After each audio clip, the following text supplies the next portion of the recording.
All right. First off, I'm going to say I'm really hoping you can hear me right now. If someone could jump on the chat, let me know. I did about 5 minutes of talking before I realized, like, hey, people are talking in the chat saying they can't hear me. So I'm hoping someone pops back on and says that they can. But so I'll give it a minute to check in. It's about 7:40 on Sunday night, the 9th of November. So I can hear you now. Okay, good. I'm glad. Let me start. Let me wait a few minutes. Thank you, Sue. Appreciate that. So it's been, it's a learning experience. As I have a lot of conversations with other people that run channels, and the biggest thing is it's all of the new stuff. And I got a new MacBook Pro, and it's like I'm just trying to figure this whole thing out and how it all plays out and works. But anyway, I'm glad. So I'll go back into my thing and I'll talk a little slower. That way the other guys can jump back on that were on the original one. But this week, I wanted to recap it because being at YouTube and doing the social medias and all the stuff I'm doing, it's kind of like 24 hours a day. I am thinking about stuff. Now, whether what that stuff is, I don't know. It depends, but most of it on my end is political. That's because the realm I live in. I just dropped a video earlier tonight about Wade Boggs. Sue, you might want to check that out if you're a Red Sox fan. I know you guys are Patriot fans, but I met him over the weekend yesterday and got an autograph signing, which was really cool. And so I did a video about him. And so check that out if you're just looking at this for the first time. It's called Wade Boggs Tribute Video. But I did want to talk about a lot of the stuff that I put out there. I did a video earlier this week called Trump Fatigue. That was the title of it. And looking at that, it wasn't really overall about Trump per se or what was going on. It was more geared towards, hey, we probably know the most about President Donald Trump up and down. We know everything about him. Is the media now going to actually just stop talking about him? That was the question. That was the overall thing that I wanted to just bring up. Now, right or wrong, that was the main question. So bear with me on that one. And I was curious. I'm curious now is if you're talking the newly to be elected New York City Mayor Mamdani is going to be the new media darling that everybody can't get enough of, whether positive, whether negative. How are they going to see him? Is someone going to take the mantle over from President Donald Trump? Now it could be wrong. They might not. They might continuously just, talk about President Trump. Obviously, he is the president. Obviously, they're going to talk about things that he's doing, but all the other behind the background stuff and everything else. That was the overall questions. Take a look at that video. But I look at it too. A lot of the comments that I got on there, if you read them, they're out there. I haven't deleted anything or done anything, but I try to respond to as much as I can. I'm looking at 20 comments, but 10 of them are probably mine, or I don't know, because I'm replying. A lot of people are just talking about how happy they are that Mamdani won. Nothing to do with the media or anything else. They're just happy for it. And I'm looking at it like, all right, fantastic. In the grand scheme of things, I hope he does well for New York City. Honestly, I don't see it happening, but I hope he does, just for the people that live there, just for the country. It's the largest city in the country, all of those things. And I just want to make sure that everybody kind of realizes this. And going into the midterm elections next year, you're going to see what happens with the whole gambit of, is democratic socialism a good thing or not? And a lot of the economy was a driver. I pulled up today's newspaper. Okay, so this is today's Sunday paper, November 9th. And economy had a few different articles in there. There was a bunch of them talk about Generation Z credit scores hit record declines. I actually did a short about that as well. Check that out too, talking about the 50-year mortgage that President Trump is kind of putting out there. I said in the short, I don't think that's kind of a good idea overall, and I explained my reasons in that. But it's things like this that are really kind of going to hurt in the country.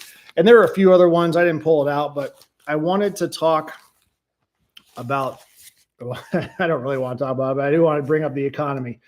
So economy drives off-year election wins. Okay, and we're seeing this one. And I'm looking at that, and some of the, obviously you're reading it, and I don't know who Zach Anderson from USA Today is, but he says, yet inflation, while much lower than the 40-year high in 2022, it has risen in recent months. Okay, so right off the bat, that just tells me, read between the lines, that Trump ran on lowering inflation. He's doing that, but now they're comparing it. All right, so in 2022, when Joe Biden was president, now that Trump's president, it did go down, but now it's back up. So magically, it's a horrible scenario.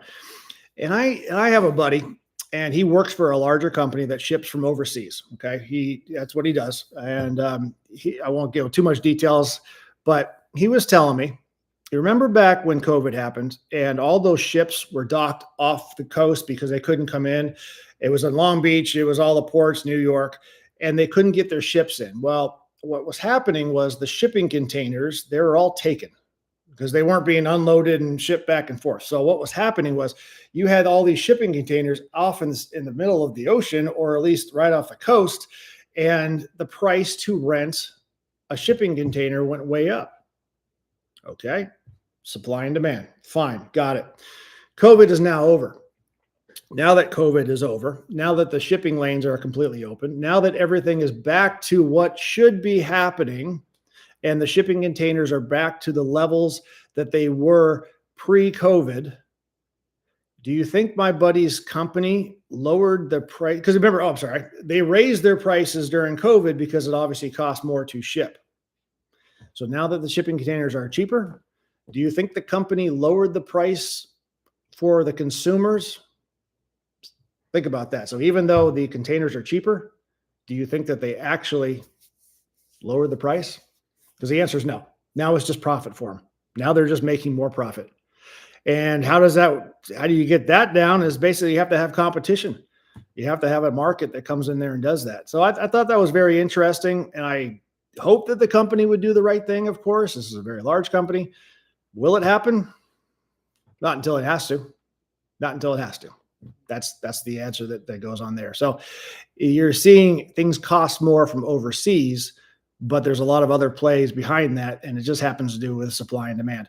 Now, understand this too. A lot of the people that were bringing in stuff, what was happening was a lot of these companies are starting to come to America. They're starting to build their factories, their plants here. Well, that can't be done in the last 8 months that President Trump's been president. It just doesn't happen that quickly, but it will. It'll happen. And I don't want to praise Trump too much, even though, hands down, but I just don't want to stay on the whole thing of it takes time to get things here to have that inflation work. So I got a comment here. Just look at the gas and the tax and how they apply it to it in California. And we need this. We need 3 years to pay this bill off. And after 3 years, we are all used to paying it. It doesn't go away. Exactly. I mean, that is exactly Prosperity Lounge. Thank you very much. Good to have you on here. But exactly right. I mean, it's that Overton window too. I talked about that in another video, which I did a whole video about the Overton window, but it keeps coming back about this Mamdani thing in New York City. People are just experiencing things and they're saying, oh my God, I can't handle it. Oh, prices are so high. I can't do it. But then realizing like, hey,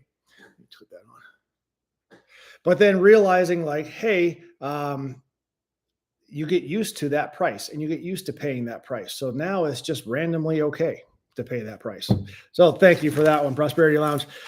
Check them out. They actually have a new app out as well. And they have a whole website and a YouTube channel and media presence as well. So the Prosperity Lounge, take a look at that one for sure. But I'm looking at other things too in this article. I highlighted it, be completely honest. Okay. But in Virginia, and I thought this was very interesting. Remember how after Charlie Kirk got assassinated, we were all supposed to lower the temperature? It wasn't the Democrats, it wasn't the Republicans, it wasn't the independents all driving all this negativity, all this fearfulness, and all this stuff that was going on. And you heard Nancy Pelosi the other day, she announced her retirement. She also said that Trump was pretty horrible names. Well, in print, in Virginia, Democratic candidate for governor Abigail Spanberger portrayed Trump as a threat to the economy, and the argument clearly resonated with voters. What happened to lowering the temperature? So Trump's still a threat overall. Believe it or not, I mean, if that's what you believe, fine. But these are elected officials, actually, soon to be in office officials that were supposed to be lowering that temperature. And I just see going on there. And one other thing, too, I want to go on the economy is New Jersey Governor-elect Mikey Sherrill A special focus on high energy prices in New Jersey. Okay. I mean, I don't know what prices are like in New Jersey, but at the same time, what does that mean? How are they going to do that? Pretty much all across the country, except for the newer areas, they have aging infrastructure as far as electrical grid goes. Unless we go nuclear, I mean, we've tried for many, many decades now to try and get wind power, solar panel up and running, realizing it doesn't do exactly what it's supposed to do.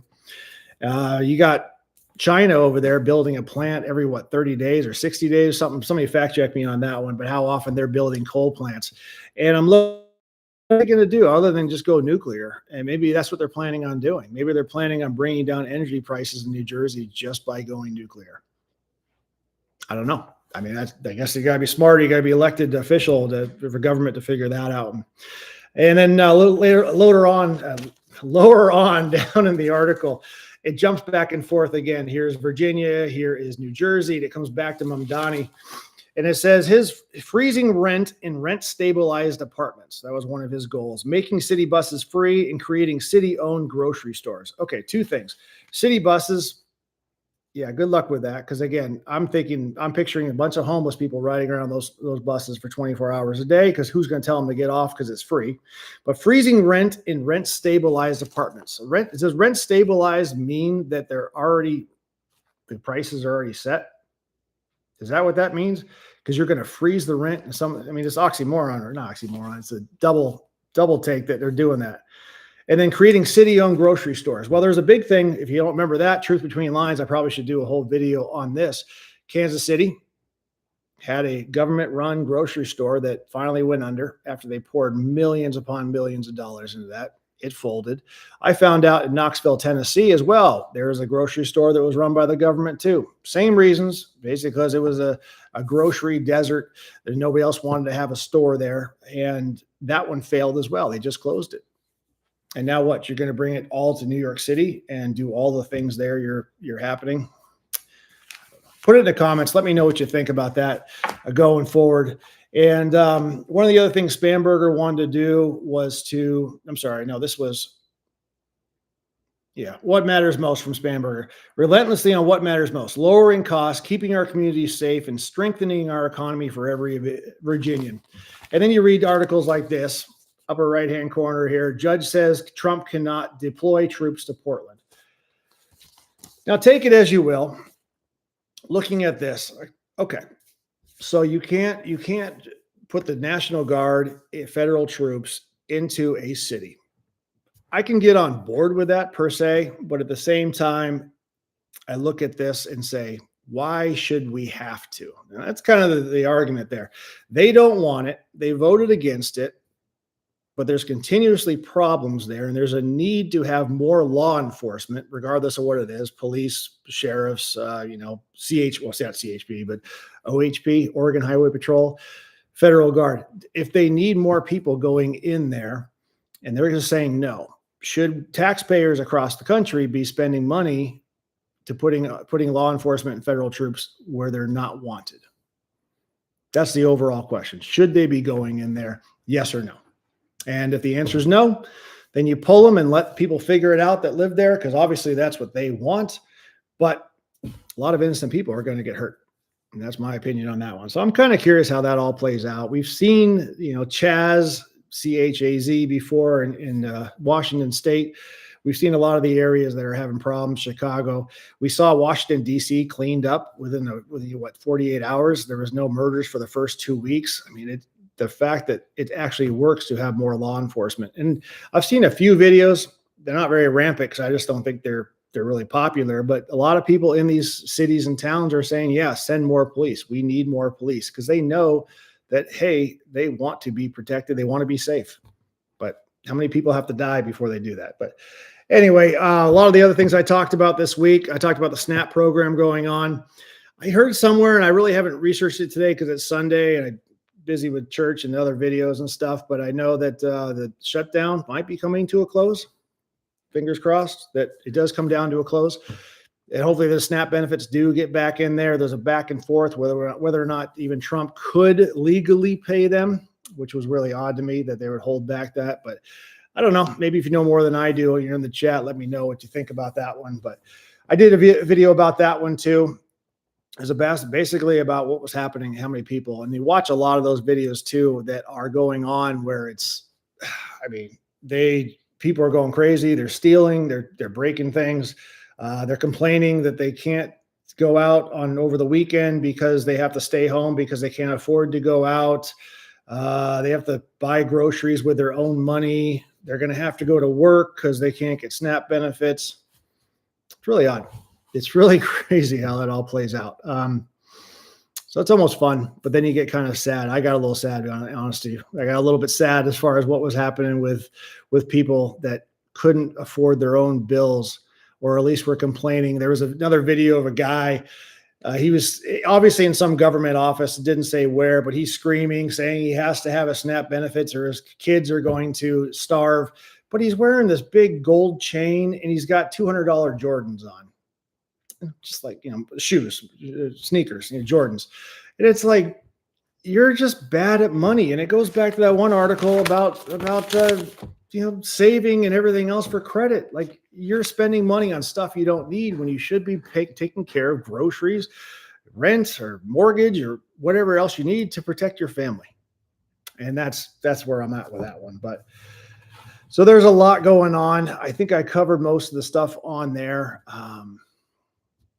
It's a very interesting time for sure, this election cycle and I'm just looking at it, what happens in the midterms next year. I believe, I don't know for sure because I haven't been following that, but I think most of the elections are over. I would imagine we won't see the primary starting until March or April of next year. And, don't take my word for that, by the way, but we'll see what kind of goes on and plays out with all those things for the midterms. So if you got a video idea too, let me know. There's a few more coming out I got this week. I did a Warren Ziders concert, and a lot of this stuff, I'm being honest with you, if I go somewhere because I want to go, I propose to the IRS that if I put it on the YouTube channel or social media and I get paid for it, then that's a tax write-off. But anyway, it's just like anywhere I go. So I went and saw Warren Ziders, Chase Beckham, and then there was a couple other ones I'm sitting on right now as well. So I encourage you to please watch it. I do thank you guys so much for all the different details and all the comments. They mean a lot to me. I think we're at 313 people now. I got to check that have signed up. So if you can share this channel, 313. I need 500 to get monetized. Not that I'm putting that out there all, but I just hope I'm sharing some information, or at least opening the minds of some people. Some of these guys that commenting, they could care less about anybody else's opinion but their own. But that's part of the experience, I guess. But anyway, thank you guys so much for watching. Thank you guys for the chat. I'm going to read some of those I was reading through there, but this has been a good experience. Back to the whole thing about me thinking about this all the time and being able to be on social media and YouTube and all the things that I do. It comes down to, it's my outlet, and I thank you for listening. I just try and put it all condensing, and as we go along, we're going to get better and better at this, and I just appreciate you guys for doing that. So anyway, truth between lines, send me an email or drop me down a comment. Let me know what can improve, what can get better, what you want to see in the future. And remember to always say the truth between lines. Good night, everybody.